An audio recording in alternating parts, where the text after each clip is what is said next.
came down to Oceans First with Adaptive Adventures to learn how to scuba dive. You know, for me, water has been something that I've loved all my life until I was in a wheelchair, I had some, fear about it. I couldn't swim anymore, and so anytime I went near a pool or a lake, it was a little iffy. So coming to go learn how to scuba dive was something that I was a little unsure about right from the get-go. But from the second I came in here, the instructors were absolutely fabulous with giving me the confidence and the comfort, and going as slow as we needed to where I felt comfortable in the water until, eventually I got certified and went down to Mexico, and that's where it all pays off. What we do as instructors is we make a kind of an assessment of what your abilities are. And we tailor the actual dive class around what it is that you are able to do. For example, are you able to somehow pinch your nose and clear your ear? Take the regulator out and cover it, clear your mask.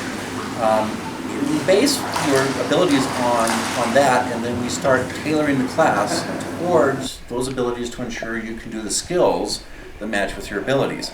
And there's different levels of classified diver that we will train to, and those different levels will also require a certain number of classified diver buddies that in the case of, let's say, a full quadriplegic that has no use of their arms or legs, you'll have 3 dive buddies. You'll have one that's in control of propulsion, you'll have one that's in control of buoyancy, you'll have another one that's in control of or responsible for clearing communications and what it is that the classified diver wants to see. And then we've got the class 1 diver who can do like 90% of the skills, who will have just one buddy to assist in some of those skills that they may not be able to perform on their own. So we've got this whole gamut. We customize the actual in-water experience and training to the person's abilities. Most challenging part, probably the pool lessons. I had a really hard time getting a mask to fit right, so I was sucking in a lot of water. Once we figured that out, which was actually down at Cozumel, then everything was super smooth. I remember going home a couple times after lessons and just tons of pool water coming out of my nose, just getting my entire pillow wet. Probably one of the harder parts, just thinking about it now, was equalization. That was super tough down there, and I just had to be really patient, and my scuba buddy had to be patient. We'd have to go down slowly and sometimes go up a little bit, but we got it down, and because my buddies were having a hard time with it too, I didn't feel like I was slowing everybody down. The hardest part for me was, the first couple times in, just going from above water to underwater, that goggle line when the water first goes under, I had to mentally tell myself, it's okay, you can still breathe, and it's not a natural feeling to be breathing underwater. Once you kind of convince yourself that everything's fine, as long as you're breathing, everything else you can work out, then I feel like you can slowly learn to work through and overcome, swimming up on a shark or something like that might normally scare you.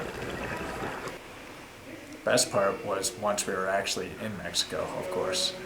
When you stick your head under the water for the first time, and instead of seeing a 4.5-foot deep sign, you see tropical fish swimming around you and coral reefs, and you're looking around and seeing all your buddies under there. That's when it all pays off.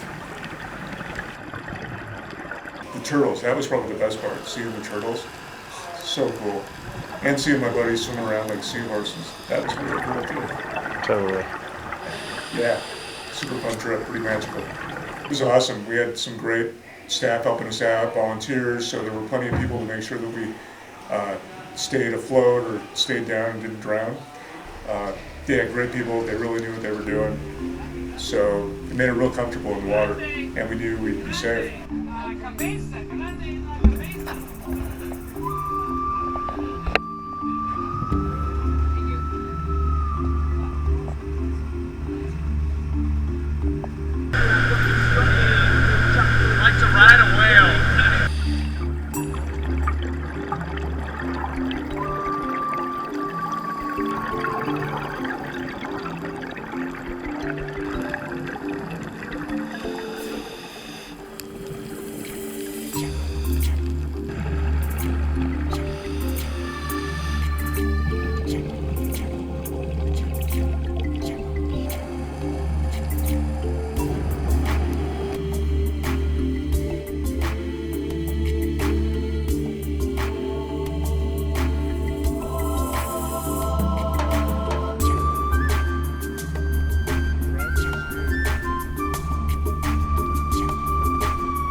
coconuts.